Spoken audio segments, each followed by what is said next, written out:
हे गुरुवर मंगलदास हो, साथ सुंदर आशीष अपना दीजियो, होए पूर्ण काम।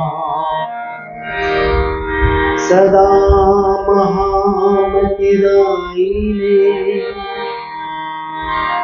सन्मुख बाजुरा,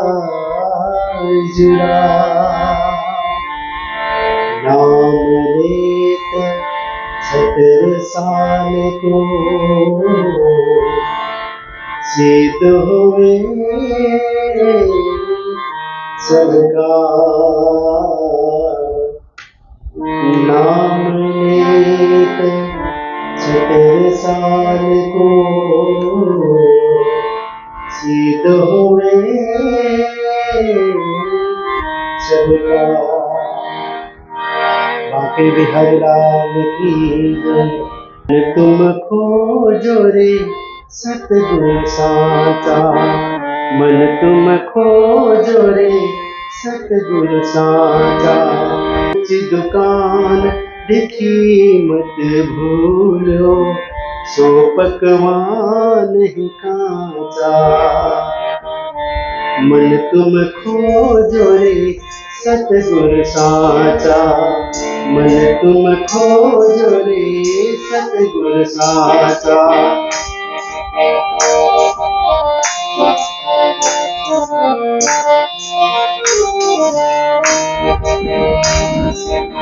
नाहक कान पुकारे नर तुम, वेद वेद नहीं जाचा। नाहक कान पुकारे नर तुम, वेद वेद नहीं जाचा। मिलयन भेद भेद संतन बिना, मिलयन भेद भेद संतन बिना। बीथा नाच क्यों नाचा, मन तुम खोजो रे सतगुरु साचा, मन तुम खोजो रे सतगुरु साचा।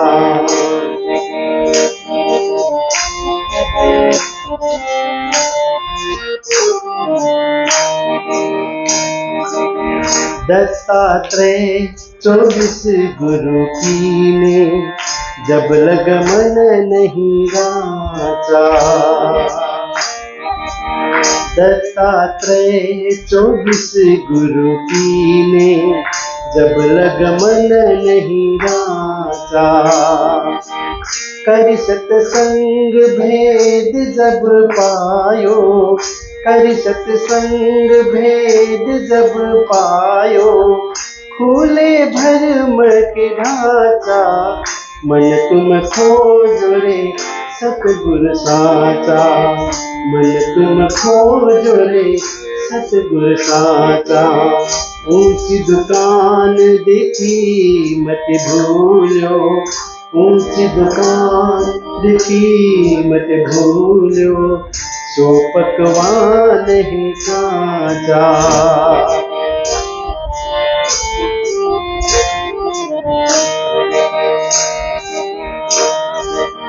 मनुष्य जन्म पाए नर तुम, पर मोह के बहु कांचा।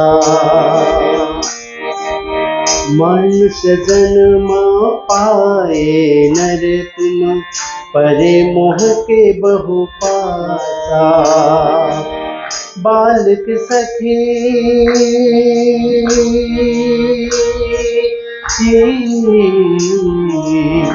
बालक सखी भजन तब करी हूँ, बालक सखी भजन तब करी हूँ। काल तेरे सिर नाचा, मन तुम खोजो रे सतगुरु साचा, मन तुम खोजो रे सतगुरु साचा। ऊंची दुकान देखी मत भूलो, ऊंची दुकान देखी मत भूलो सो पकवान ही कांचा, मन तुम खोजो रे सतगुरु साचा, मन तुम खोजो रे सतगुरु साचा, मन तुम खोजो रे सतगुरु साचा।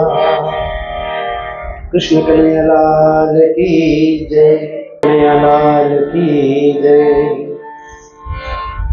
करते हो तुम कन्हैया मेरा नाम हो रहा है, करते हो तुम कन्हैया मेरा नाम हो रहा है, मेरा आपकी कृपा से सब काम हो रहा है, मेरा आपकी कृपा से सब काम हो रहा है, करते हो तुम कन्हैया मेरा नाम हो रहा है।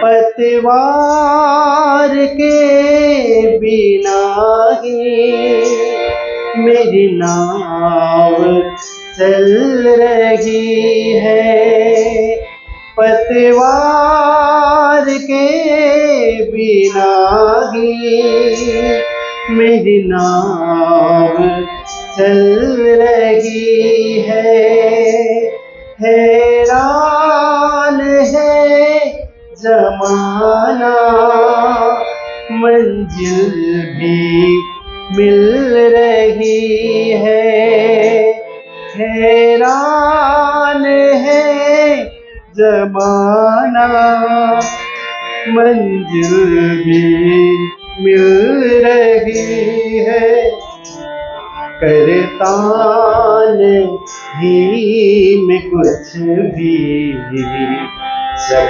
काम हो रहा है, करता नहीं मैं कुछ भी सब काम हो रहा है, मेरा आपकी कृपा से सब काम हो रहा है, मेरा आपकी कृपा से सब काम हो रहा है, करते हो तुम कन्हैया मेरा नाम हो रहा है।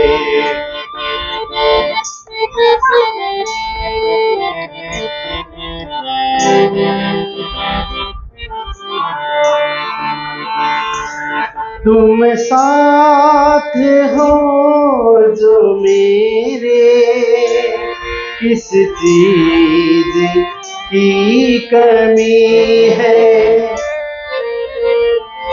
तुम साथ हो जो मेरे किस चीज की कमी है, किसी और चीज की अब दरकार भी नहीं है, तेरे साथ से ही मेरा सब काम हो रहा है, मेरा आपकी कृपा से सब काम हो रहा है।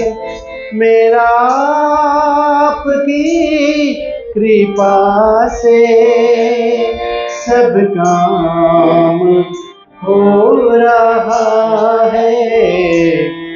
करते हो तुम कन्हैया, मेरा नाम हो रहा है।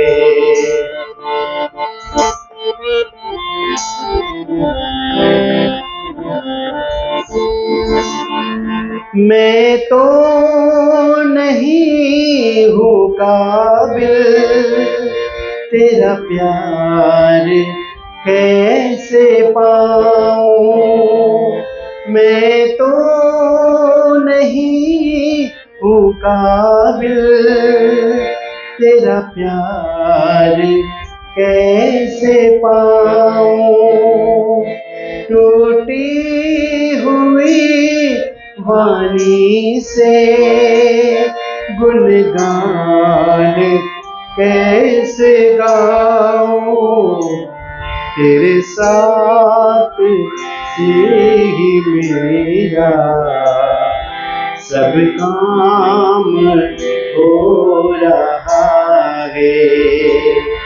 तेरे ही प्रेरणा से सब काम हो रहा है।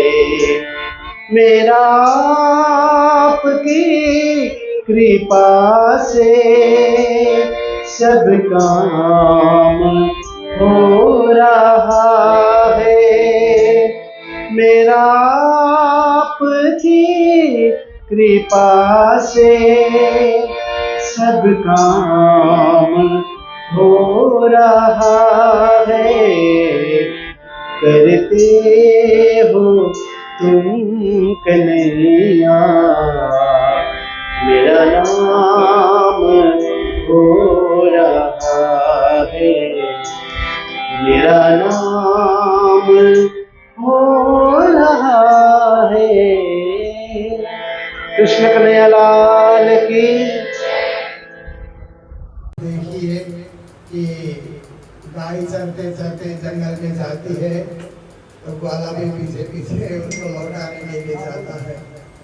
ऐसे ही परम धाम की ब्रह्म सृष्टि खेल देखते देखते कहाँ कहाँ पहुँचती है, तो गुरुजनों को भी उनको याद दिलाने के लिए पीछे पीछे चल करके देखिए यहाँ हमें भी आने का मौका मिला।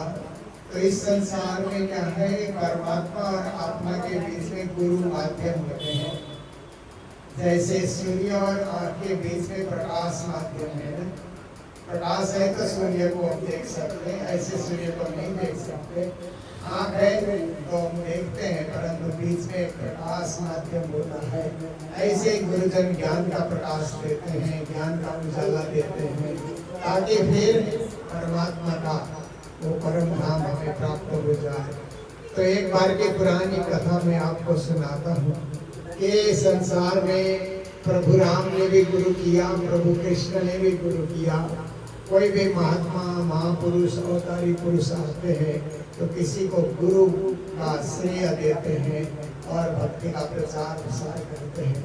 तो एक बार की बात है कि द्वारिकापुरी में नारद जी कृष्ण से मिलने के लिए आए और उनके लिए एक आसन रख दिया गया और आसन में नारद जी बैठे श्री कृष्ण से बात करके नारद जी वहाँ से उठ करके गए तो रुक्मिणी जी ने आकर के उनका आसन उठाया और वहाँ थोड़ा धो भी दिया पानी डाल करके उस आसन को। तो नारद जी जा रहे थे तो दूर से उन्होंने देखा ये क्या है, मैं इतना अशुद्ध तो नहीं हूँ कि मैं जा बैठा हूँ, आसन रुक्मिणी जी ने धो दिया। तो वो चले गए, फिर दोबारा आए तो उन्होंने सोचा इस बार भी देखता हूँ क्या करती है। तो इस बार भी आसन मिला और आसन से जब उठ के जाने लगे तो फिर से धो दिया। तो नारद जी ने सोचा कि रुक्मिणी जी को मैं पूछ ही लेता हूँ क्या बात है, ऐसा क्यों करती है। तो कहा कि रुक्मिणी जी देवी जी आप मेरे बैठे आसन को धो क्यों देती है, क्या बात है। तो कहा नारद जी आपने गुरु नहीं किया, आप ज्ञानी तो है, सब कुछ है, पर आपने गुरु नहीं किया है। तो निगुरा मानस मत मिलो, पापी मिलो हजार, एक निगुरे के सिर पे लग पापी का भार, ऐसे भी दुआ में कहते हैं। इसलिए आपने कोई गुरु नहीं किया है तो उन्हें अशुद्ध समझ करके धो दिया। तो नारद जी को बड़ा दुख हुआ, गुरु तो करना चाहिए, ये तो अच्छी शिक्षा है मेरे लिए। फिर भगवान कृष्ण को कहने लगे आप ही गुरु बन जाइए ना, अब तो यहाँ है और आपसे बड़ा कौन गुरु होगा। कृष्ण ने कहा मैं तो भगवान हूँ, गुरु तो इंसान होता है, मनुष्य होता है, जो ज्ञान देता है और मेरी ओर झुकाता है, इसको गुरु कहते हैं। इसलिए मेरा पद अपना ही पद है, गुरु का पद अपना ही पद है। तो तुम गुरु की खोज करो, गुरु करो। तो नारद जी ने कहा मैं स्वयं ज्ञानी हूँ, अब किसको गुरु करो, क्योंकि गुरु तो मेरे से थोड़ा और ज्ञानी होना चाहिए। अब मेरे से और ज्ञानी कहाँ मिले, कब मिले, कौन मिले, ना मिले। तो उस समय कृष्ण जी ने कहा ऐसा करो कि सुबह सुबह समुद्र किनारे टहलने के लिए निकलो। तो सबसे पहले जो व्यक्ति देखे उसी को गुरु कर दो। श्री कृष्ण का आदेश हो गया। तो नारद जी निकले पर मन में दुविधा लेकर के, पता नहीं कौन मिलेगा, कैसा मिलेगा, क्या मिलेगा। भगवान का आदेश है, उसे गुरु तो करना ही पड़ेगा। तो नारद जी जा रहे थे तो सामने से अंधेरे में एक आदमी आता हुआ नजर आया। तो लगा जो भी है इसको ही गुरु करना पड़ेगा, इसी का पाँव पकड़ना पड़ेगा।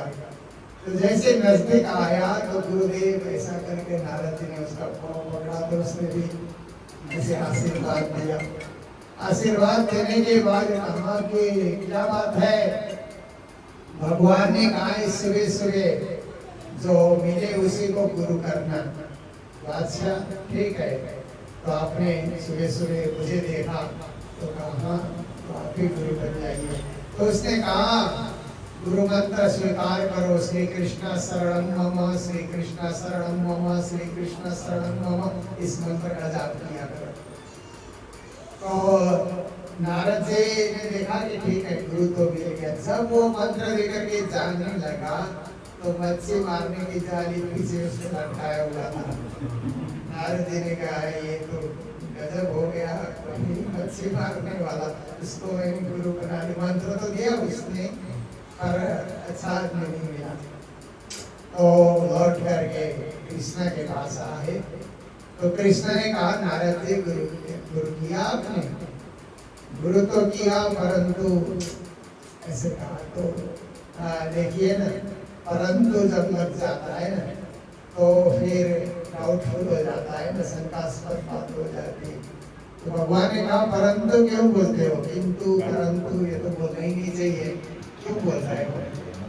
कहा कि मंत्र भी दिया, गुरु भी मिला, और वो लौट के जा रहा था तो पीछे वो मच्छी मारने की जाली कंधे पे लटकी हुई थी। वो देख करके मेरे मन में शंका हुई कि कहीं कोई मच्छी मार तो नहीं है, क्या बात है। तो भगवान ने कहा गुरु करने के बाद शंका नहीं करनी चाहिए। तुम्हारे मन में शंका आ गई, अच्छा नहीं हुआ, गुरु के प्रति दोष अब तुमको लगेगा। तो नारद जी बोले कि पहले गुरु नहीं किया तब दोष, अब गुरु किया अब ऊपर का और दोष, इसका निवारण कैसे होगा। तो गुरु करने के बाद शंका करने से तो नारद जी कहते 84 लाख की योनि भोगना पड़ेगा फिर से, इसलिए आपको तो 84 में जाना पड़ेगा। श्री कृष्ण ने ऐसा कहा। तो इससे बचने का उपाय क्या है प्रभु, वो भी तो बताइए ना कि मैं 84 में न जाऊं। तो कहा इससे बचने का उपाय भी गुरु ही बताएगा। कल जाओ फिर उनसे ही मिलो और पूछो, गुरु से मिलो। तो दूसरे दिन नारद जी गए और देखते हैं कि वही आदमी आएगा कि दूसरा आएगा, वो भी कुछ पता नहीं है। तो आदमी आया, उसी समय आया, उसी तरह चल करके आया, तो लगा तो आदमी तो वही है, कल का ही आदमी है। फिर उन्होंने कहा गुरुदेव प्रणाम। हाँ प्रणाम। श्री कृष्ण शरणम मम, श्री कृष्ण शरणम मम मंत्र जाप कर रहे हो, सब कुछ सब करता हूँ।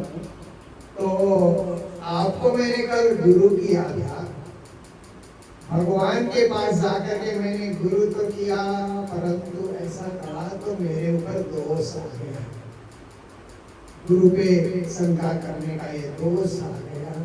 भगवान कहते हैं मुझे 84 लाख योनियों में जाना पड़ेगा, कब जाऊंगा, कब भोगूंगा, कब पार पाऊंगा, इसलिए उसका निवारण कृपा करके आप बताइए। तो उसने कहा 84 में जाओगे, भगवान ने कह दिया तो जाना ही पड़ेगा, इससे बचने का उपाय कोई है? तो उसने कहा थोड़ी देर सोच करके, हाँ एक उपाय है कि भगवान को कहो कि 84 क्या है सब बताइए। तो भगवान बताएंगे, अपने आंगन में नक्शा खींच खींच करके बताएंगे, उसके ऊपर लोट पोट कर लेना, निवारण हो जाएगा। तो कहा ऐसे से निवारण हो जाएगा? हाँ जी हो जाएगा।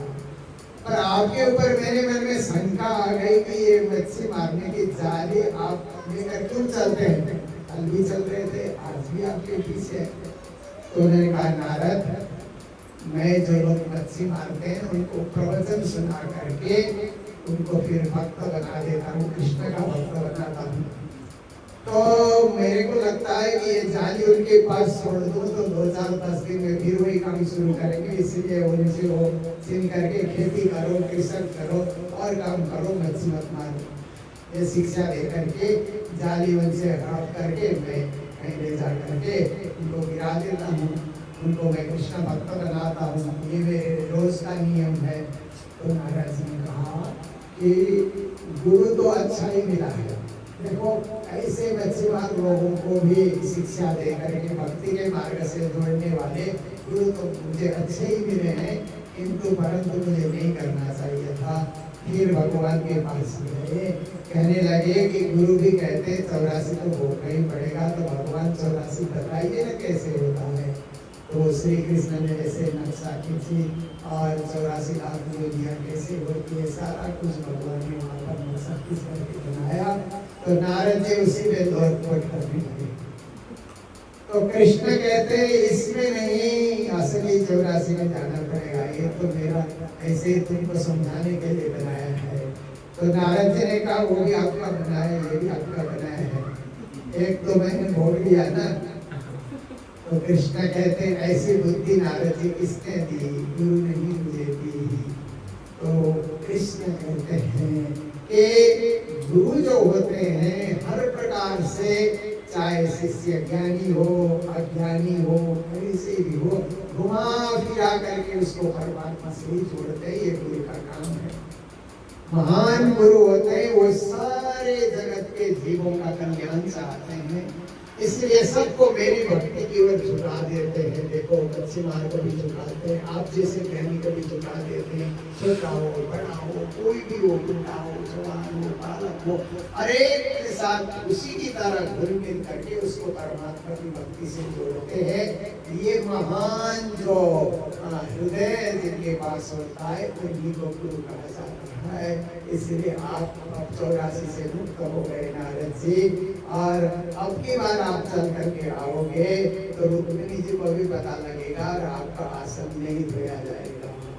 तो दोबारा नारद जी आए तो उनका आसन नहीं धोएगा। रुक्मिणी जी ने भी और फल और उनको दूध और बहुत कुछ उनको पिलाया। रुक्मिणी जी भी खुश हो गई। ऐसी पौराणिक कथा आती है। तो इसका मतलब है कि संसार में गुरु का कार्य क्या है कि सभी को भक्ति मार्ग बताना, सभी को कहना कि कोई संसार के तरफ तो सब फंसे जा रहे हो, शिक्षा देने की कोई जरूरत नहीं। माया मोह तेरा मेरा खिंचाव व्यापार बंधा जो भी ये संसार का पसारा है, ईश्वर लोग खुद तो खुद फंस जाते हैं, पापी भी फंसते हैं, धर्मी भी फंसते हैं, कोई भी फंस जाता है। पर उसमें से निकलना कैसे, उस कार्य में रहते हुए भी परमात्मा से जुड़ना कैसे, और निष्पाप होकर के पवित्र होकर के भक्ति मार्ग में कैसे संलग्न होना। काम तो करना ही पड़ेगा, घर चलाना है, परिवार चलाना है, समाज चलाना है, कोई न कोई व्यवसाय धंधा करना ही पड़ेगा। परंतु जो कुछ करते हुए भी परमात्मा को याद करके उनकी भक्ति करके उनसे जुड़े रहना, ये मनुष्य जीवन का सच्चा अर्थ है। और मनुष्य जीवन दोबारा मिलेगा ऐसी कोई गारंटी नहीं है, क्योंकि अभी 84 में फंसे तो कभी मुक्त होने का मौका भी नहीं मिलेगा। और श्री कृष्ण जैसे 84 बना करके हमको अभी दिखाएंगे, ऐसा भी हमारे जीवन में ऐसा सौभाग्य मिले न मिले। इसलिए हम जाएं उस ओर क्यों, हम केवल संसार में कमाई धंधा व्यापार व्यवसाय करते हुए भी कृष्ण शरणम मम, श्री कृष्ण शरणम मम, मुझे नाम श्री कृष्ण जी, ऐसे महामंत्र का जाप करते हुए परमात्मा से जुड़ करके माया का काम करें तो परब्रह्म परमात्मा हमसे दूर नहीं होंगे और हमारी भक्ति के कारण हम कर करके उनके ही चरणारविंद में पहुंचेंगे। ये अभी के प्रवचन का सार है। तो आप सभी को बहुत बहुत बधाई, जी को और सभी साथ में जो हैदराबाद से आए हुए हैं सर्व सुंदर साथ और हमारे और भी यहाँ पर जो महानुभाव बैठे हुए हैं सभी के प्रति मंगल बधाई रखते हुए अभी के प्रवचन का विराम देता हूँ। बोलो सदगुरु महाराज की जय, नाथ प्यारे की जय, मंगलदास महाराज की जय और भगवान की जय।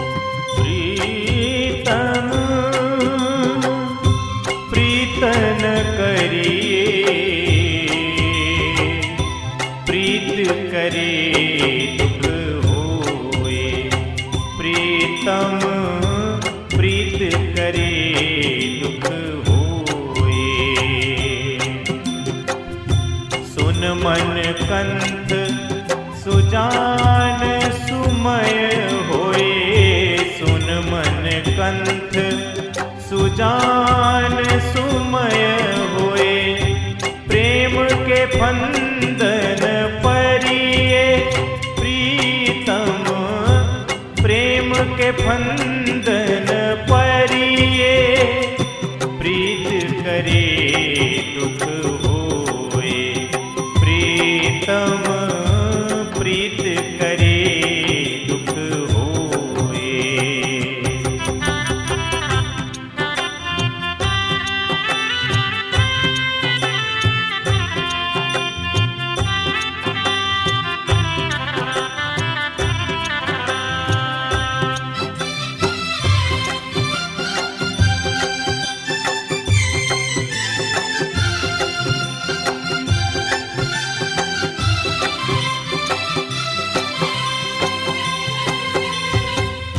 प्रेम पंथ बारीक बहुत है, प्रेम पंथ बारीक बहुत है, समझ बूझ पगो धरिए